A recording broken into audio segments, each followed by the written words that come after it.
She was a spy, a nurse, a scout, and a conductor on the most famous railroad in history. But the story you know about Harriet Tubman is just the beginning. Did you know she carried a pistol not just for protection, but also to motivate the very people she was trying to save? Or that she suffered a brain injury that gave her vivid visions, which she believed were divine messages guiding her every move? Today, we're diving deep into the untold story of Harriet Tubman, the woman who outsmarted a nation and became a legend. Born into slavery in Maryland around 1822, Araminta Ross, or Minty, as she was called, learned about the cruelty of the world from a very young age. Her early life was marked by brutal labor and the constant threat of being sold away from her family. One day,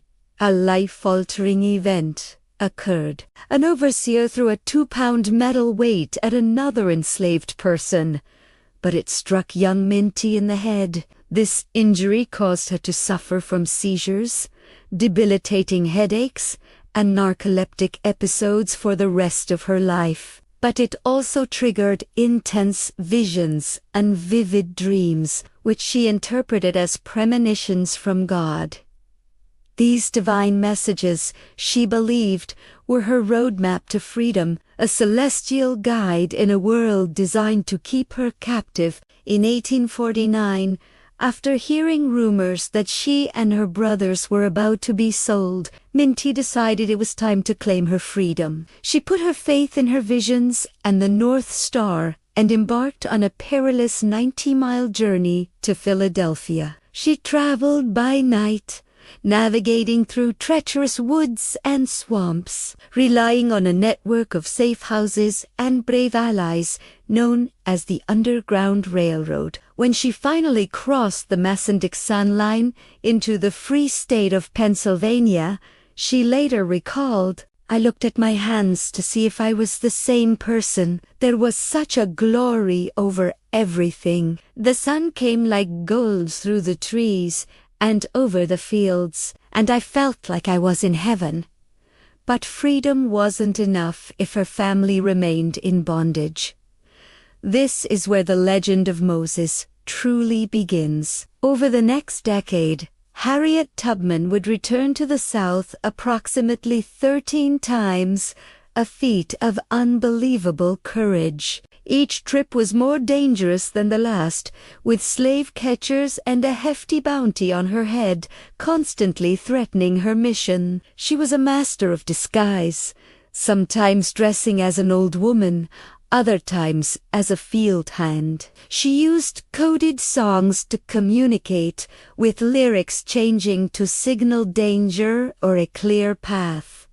One spiral, "Go down, Moses," became her calling card. Her methods were strict because the stakes were life and death. She carried a small pistol, and it wasn't just for show. If a fugitive became too scared or exhausted to continue, threatening to turn back and risk exposing the entire group, Harriet would pull out her gun. She'd tell them, "You'll be free or die."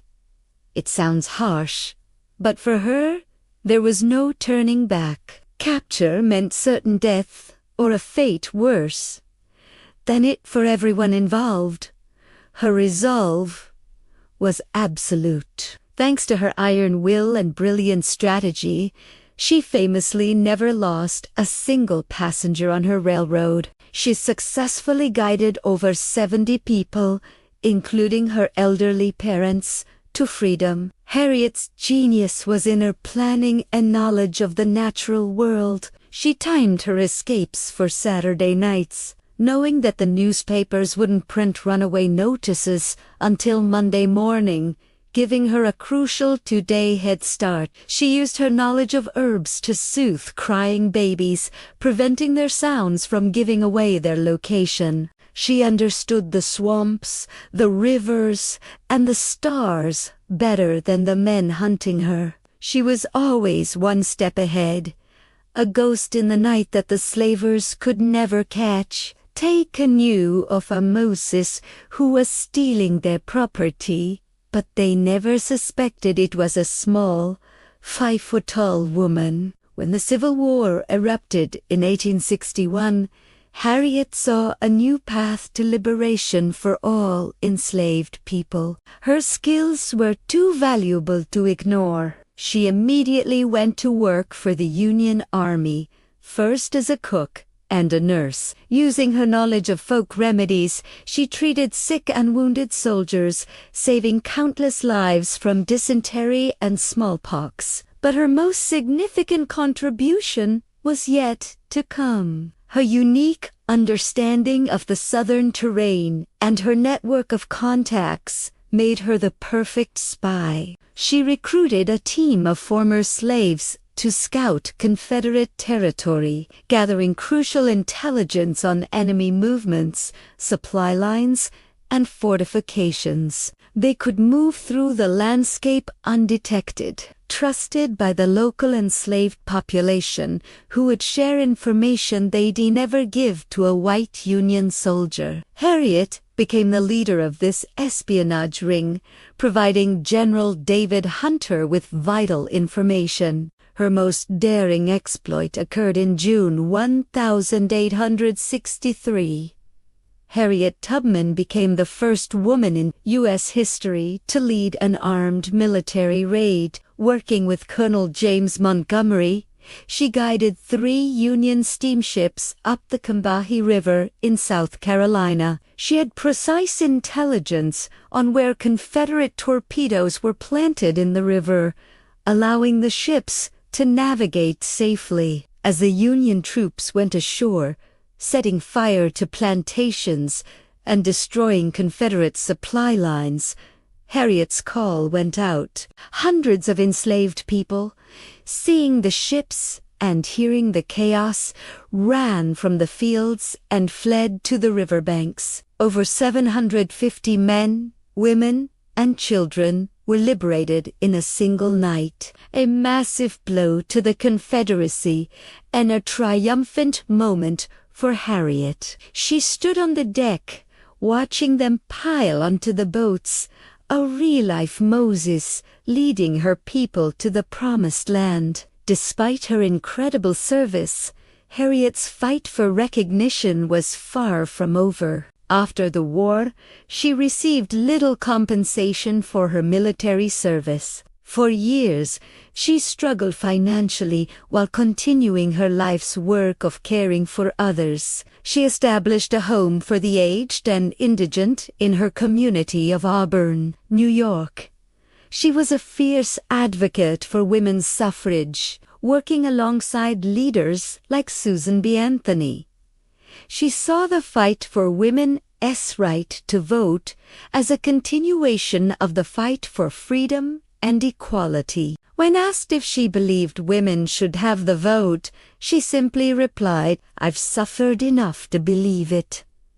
It took the government over 30 years to officially recognize her contributions and grant her a proper military pension. But her legacy was never about money or official titles. It was about freedom, justice, and an unwavering belief in her purpose. Harriet Tubman passed away in 1913 at around 91 years old. Her last words were reportedly, "I go to prepare a place for you." Harriet Tubman's story is more than just a chapter in a history book. It's a testament to the power of one person's courage to change the world.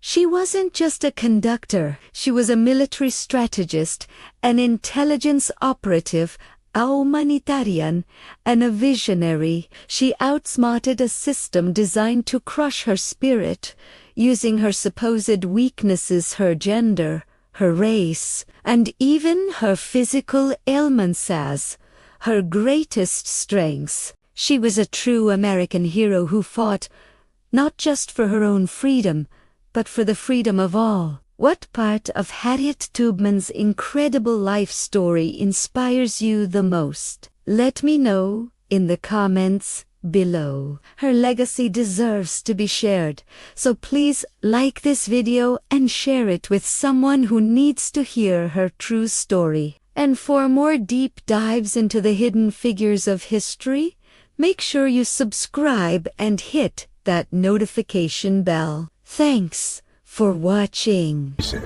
If you love uncovering the truth, don't forget to subscribe. More hidden history is coming every week, only on History Uncovered.